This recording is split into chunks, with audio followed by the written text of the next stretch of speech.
Après la compilation des procès-verbaux issus du bureau de vote et la vérification des représentations sur le terrain, il apparaît clairement que nous sommes sortis vainqueurs avec une marge écrasante, un score supérieur à 50% de suffrages exprimés.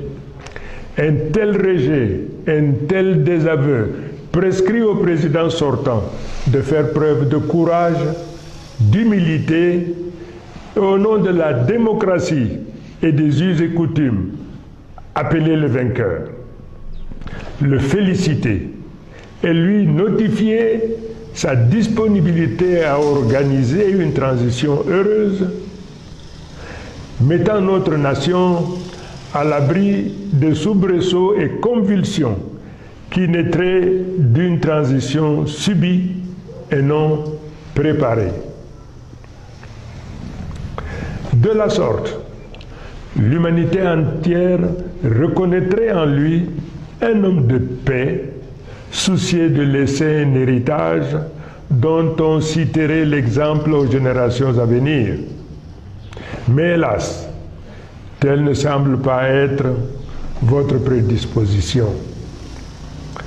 Mais malgré tout, sans arrière-pensée et d'un bon cœur, ma main reste tendue pour une transition pacifique.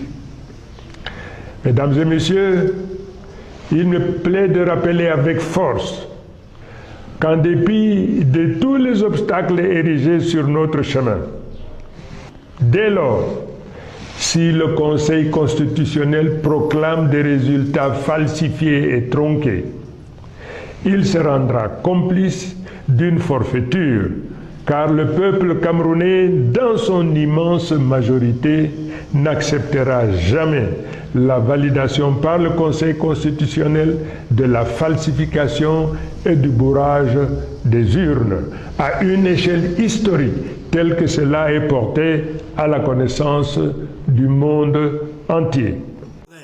Comment tu peux aussi regarder une vidéo sans t'abonner? Abonne-toi! Surtout clique sur la cloche de notification. Ça, c'est la page de Buzz. Si tu veux être au courant des buzz et toutes les actualités au 237, abonne-toi et clique sur la cloche de notification. Partage aussi pour m'encourager. Surtout, si tu as quelque chose à dire, papa, lâche un commentaire.